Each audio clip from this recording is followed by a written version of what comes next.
Placenta is an organ co-created by the fetus and mother during the development. Deoxygenated blood flows through umbilical arteries into the placenta, picks up oxygen and glucose, and drops off carbon dioxide and metabolic wastes. Oxygenated blood then goes back to the fetal heart through umbilical vein. Thus, during the development, placenta is the site in which the maternal and the fetal blood exchange takes place. Two umbilical arteries and one umbilical vein collectively form the vessels of umbilical cord. By the beginning of the 4th month, the placenta has two sides, fetal side and the maternal side.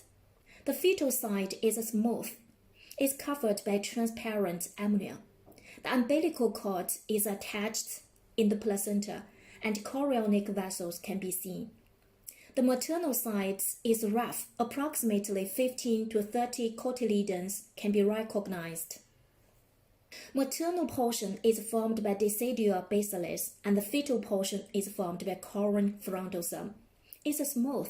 Between them is intervillous space. About hundreds of spiral arteries pump blood into each intervillous space. As a result, intervillous spaces are filled with maternal blood, and the free villi immerse in the maternal blood. Our villi contain vessels. Now zoom this region.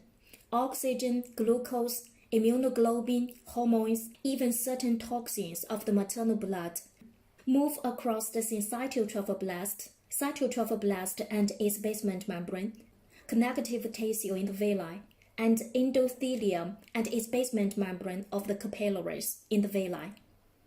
These structures separate maternal blood and the fetal blood, called placental barrier, also named as placental membrane.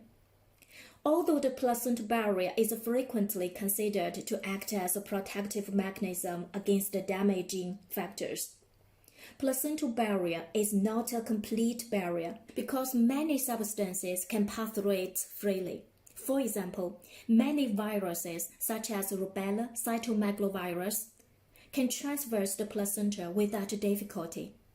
Once in the fetus, some viruses can cause infections, which may result in birth defects.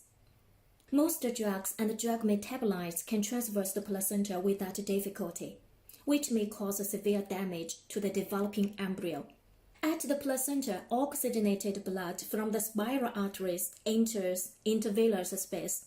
Meanwhile, carbon dioxide from the umbilical arteries crosses the placental barrier and enters blood in intervillous space, as then enters into the uterine veins.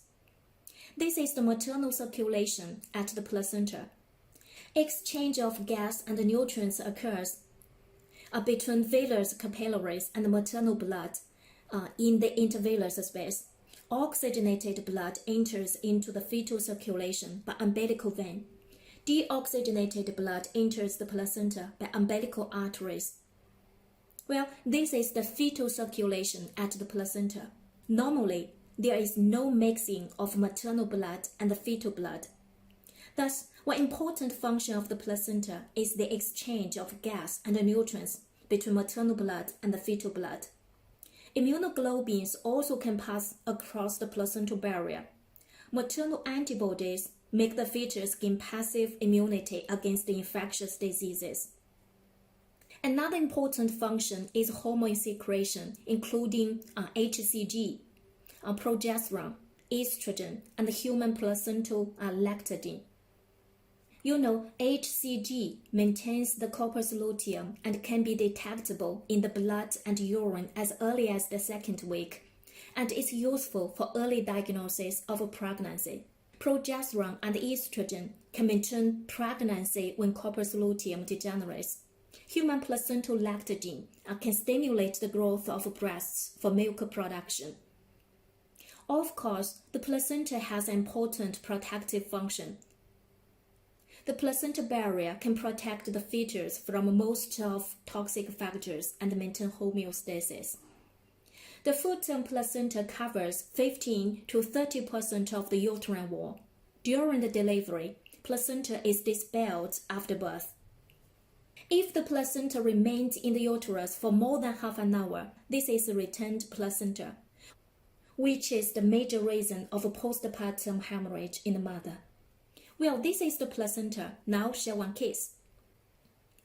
Later in her pregnancy, a woman realizes that she was probably exposed to toluene in the workshop during the 3rd week of gestation, but tells a fellow worker that she is not concerned about her baby because the placenta protects her infant from toxic factors by acting as a barrier.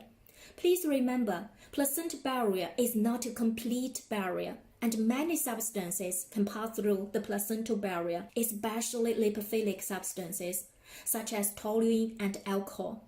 For the health of next generation, during the 3rd to the 8th week, please keep pregnant women away from any teratogens because placenta is not a complete barrier. Thanks for listening.